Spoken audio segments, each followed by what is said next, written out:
If you have topics you would like to have us discuss on the Aging Well podcast, please click on the links in the episode description to send us a text or record your message or comments. We'd love to hear from you and how we can help you age well. If you benefit from the Aging Well podcast and would like to support the content financially, please click on the Support the Show link or support our affiliates and advertisers.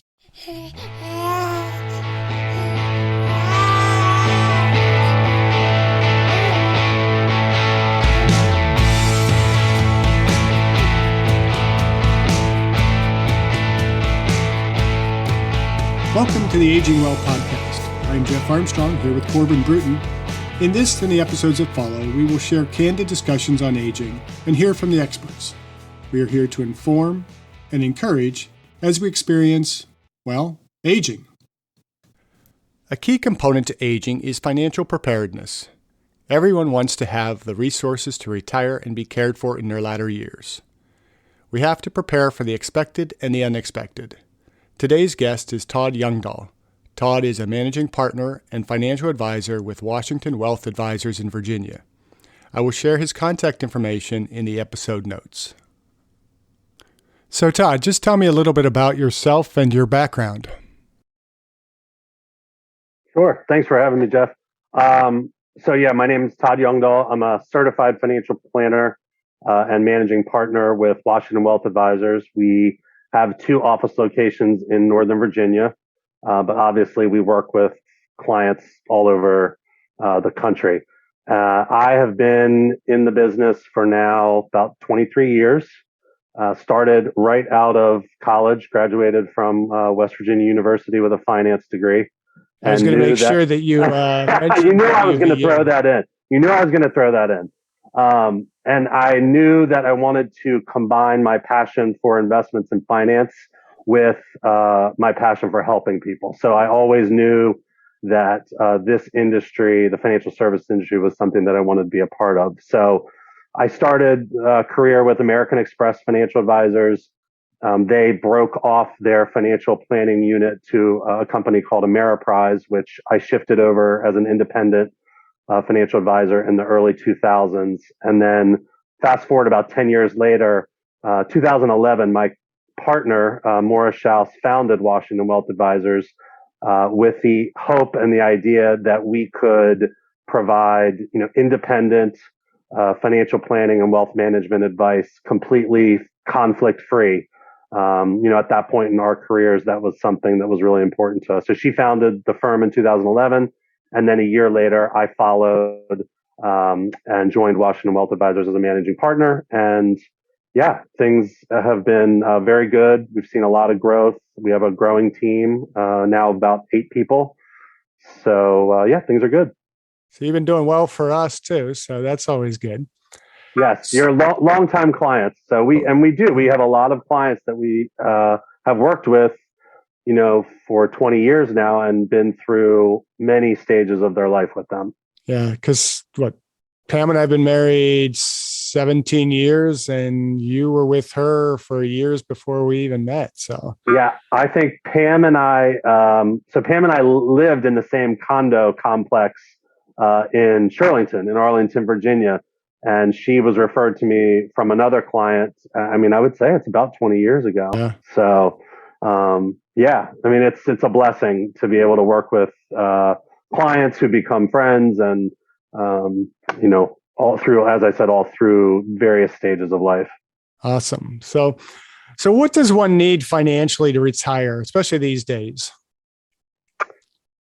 So that is a loaded question. Every person that we meet with has a very different and unique situation. And I think that's what's so special about what we do is that we are very focused on, the individual or the family and what their specific needs are. So one of the first things that you have to think about for retirement is, what are your goals? That is the number one question that we ask people when we first meet with them, is what do you envision for your future self in retirement? Because that really does drive the planning. So what I mean by that is, what age do you want to retire?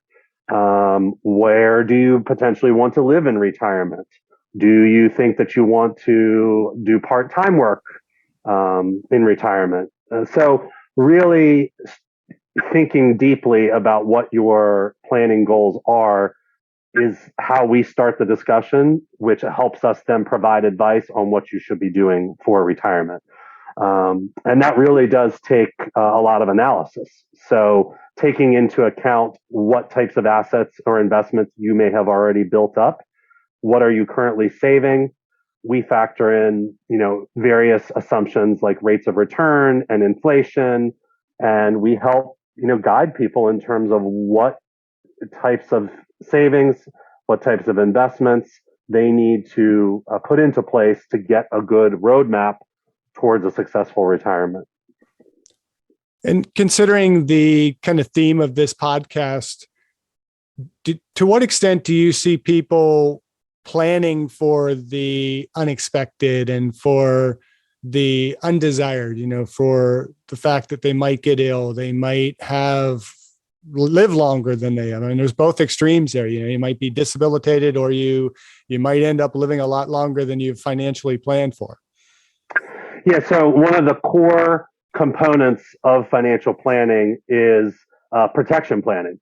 So obviously, what most people want to focus on is the exciting stuff, right? They want to focus on, what investments are going to give me the best return to help me reach my goals, retirement, kids' college education, planning for vacations and, home renovation. So obviously that is what drives most people desire to seek out a financial planner and to get assistance. But one of the things that a lot of people maybe don't think about is the protection planning, which we incorporate in all of our advice.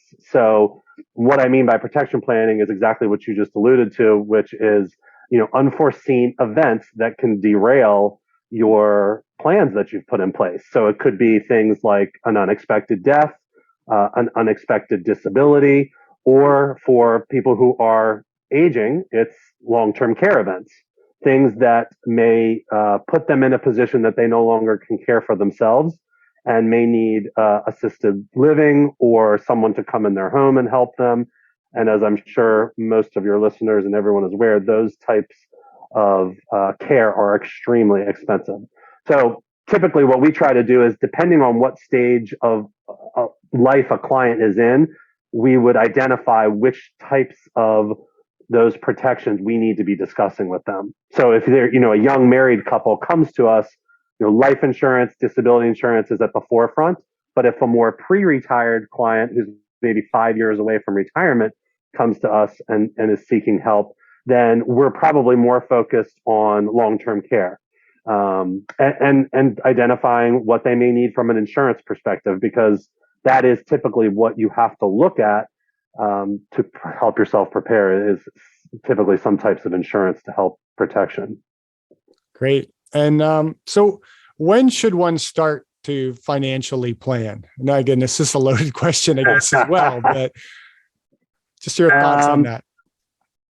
Yeah, I think, we've seen people come to us at all different stages of life, but I would say the bulk of the clients that we work with, once they've had a few years in the workforce and they have a stable job, stable income, they've started doing the basics, like contributing to their 401k to get the full match, right? That is one of the first things that most people need to do when they first, are employed, is if they are working for a company and they offer a retirement plan, such as a 401k, a lot of times there is a employer match.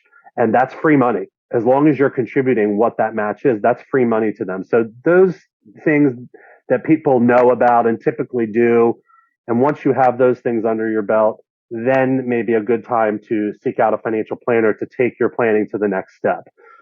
Investing in investments outside of your work, sponsored 401ks, Roth IRAs, traditional IRAs, brokerage accounts. We help people build up emergency fund, cash reserve, because that also ties into planning for the unexpected. One of the key things that people need to be doing is making sure that they have some type of safe, secure cash reserve or emergency fund that, is liquid, it's safe and accessible, so that if they have unexpected expenses, that's somewhere that they can draw on rather than have to go into debt. So, yeah, I don't know if I have a specific age or time frame, but I think when people come to us is when they are ready to take whatever they've done and they believe just to get started and kind of take that to the next level to help them, get on a better plan. Yeah.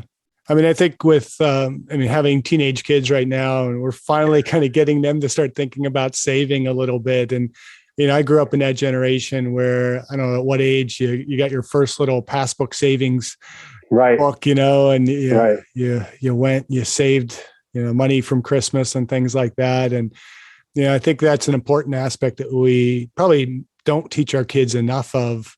And then why we're seeing, huge college debts and then people putting themselves in a hole before they can even kind of get out of school and begin to save and begin to have reason to kind of come to you and say, I have this money to invest, and yeah, I mean, you bring up a great point because this is a lot of, with our clients, aging and clients that we've worked with for 20 years, for example, and now they're getting into their 50s and pre-retired and their kids are growing up.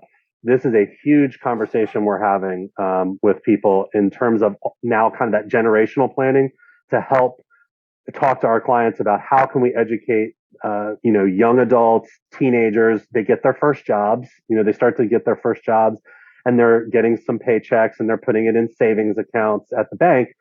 But as you probably know, savings accounts at the bank earn very little interest right now based on the interest rate environment that we're in. So it's a wonderful time to start talking to them and educating them on the power of, compounding, investing early, tax benefits of things like a Roth IRA. I mean, a Roth IRA to me for young adults, college kids who have some employment is such a powerful vehicle because if they start when they're 20, by the time they're 60, they could have a very sizable asset that is 100% tax free to withdraw upon in retirement. So I'm very passionate about helping, younger generations learn early and start early in their savings goals.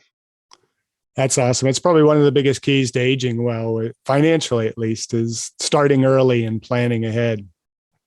Starting early, saving often, because Jeff, one of the things that I think is important to tell people is that the one thing that you can control when it comes to your investment plan and your financial plan is the amount that you save.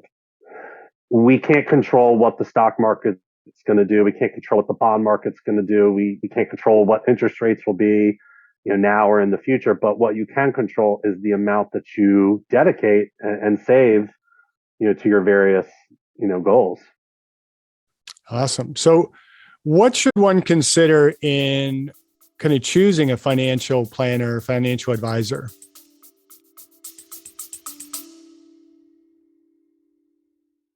I discussed my epigenetics test with True Diagnostic co-founder Hannah Wendt in episode 162. Epigenetic testing measures baseline and changes in your pace of aging, giving you the power to steer your anti-aging or health and wellness journey in the right direction. I learned that I am aging well. Click on the affiliate link in the episode description, use the promo code AGEWELL, and receive a 12% discount on your epigenetics test and monitor your pace of aging. So I think nowadays the industry has really evolved into people being very,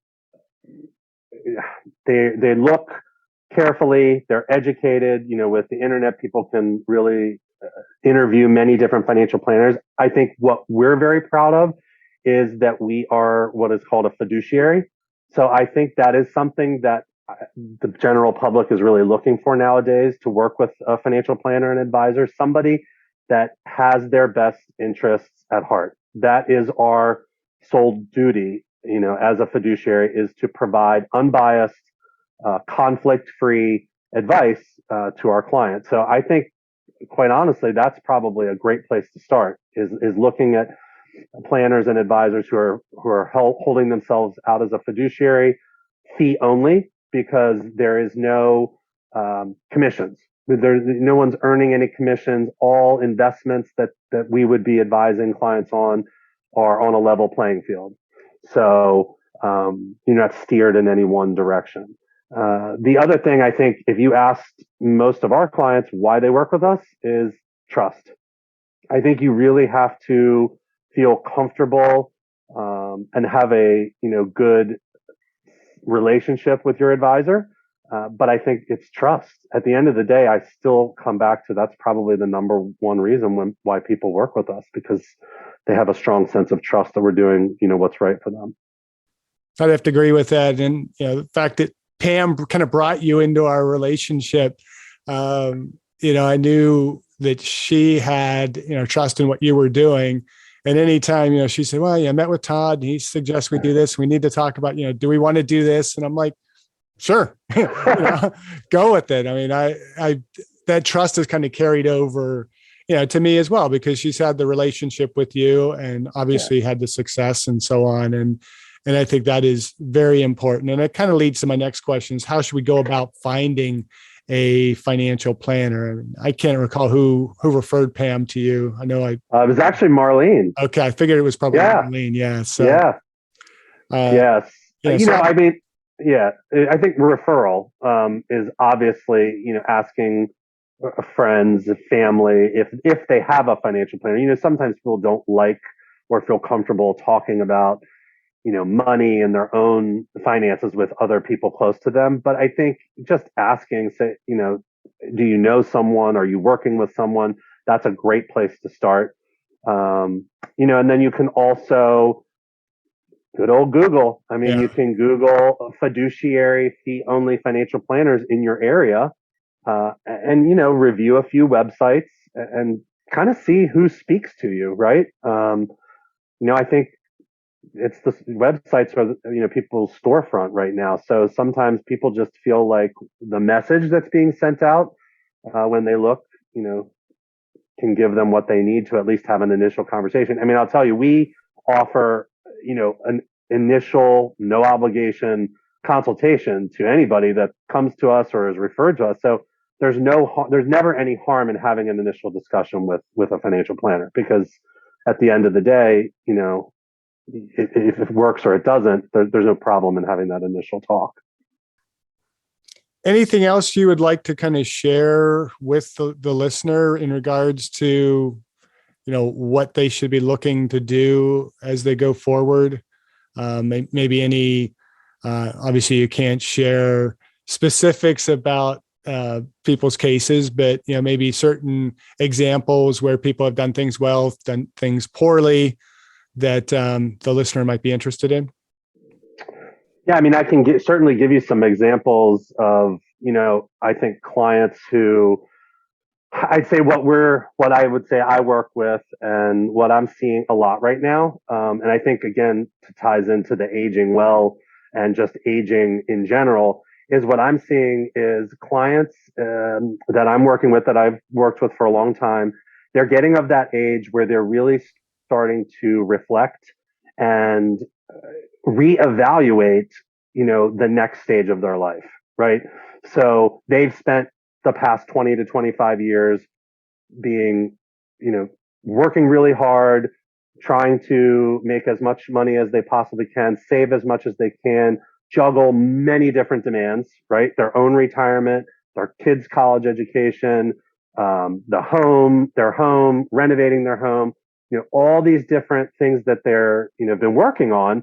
And now, as their kids are getting older, they're trying to figure out, is what I originally set out to do for my longer term plan in retirement, is it still something I want to do? So honestly, that's the best thing and best advice I could give, is for people to pause, take a step back and say, if you have a financial planner, sit down with them, have this discussion. If you don't, have it with your spouse or your partner, and really, see, are we still on track for achieving what we set out to do?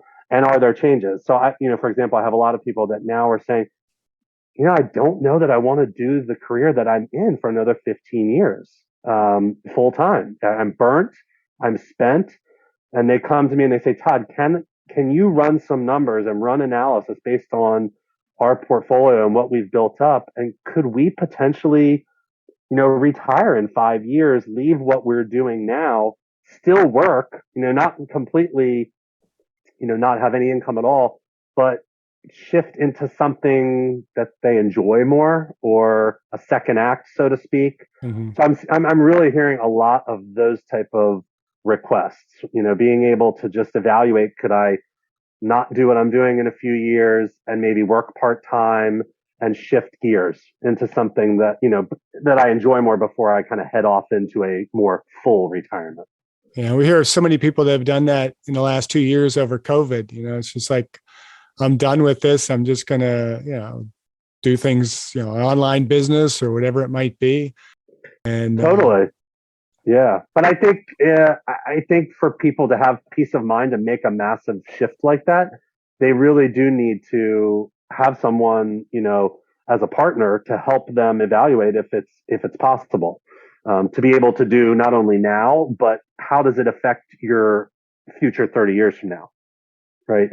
So, that's a lot of what we do in terms of the analytical planning process that, when we talk to clients. Yeah, I really believe that the finances is a very important piece of the aging process that we tend to ignore, and being an exercise physiologist, my focus tends to be on the health side of it. Right. And, keeping yourself healthy and well and keeping out of the hospital and hopefully preventing Alzheimer's and dementia and Parkinson's and anything that we can prevent in that order. But there are things that we cannot prevent. And the one thing that we can do to ease that burden is to be better financially prepared and to plan kind of how we track our lives beyond, living in a 5-bedroom house to, where am I going to live that I can easily transition should I need additional care. And I appreciate you coming and talking to us about the financial piece of it today. I have one kind of final question that I generally ask all my guests, and that is, what are you doing to age well? Well, so I have 4 kids and a new puppy. So I'll tell you that they keep me on my toes, keep me moving, keep me very busy. So some days I think that may be aging me faster, but some days I think it's also keeping me young. So honestly, I think balance, that's for me, where I'm at in my stage of my career, my stage of life. For me, I think for myself to be able to continue to age well, it's just having a lot of balance, balance between work, balance between home, balance between self-care, taking care of myself, feeling like I'm able to work out and exercise as much as I need to.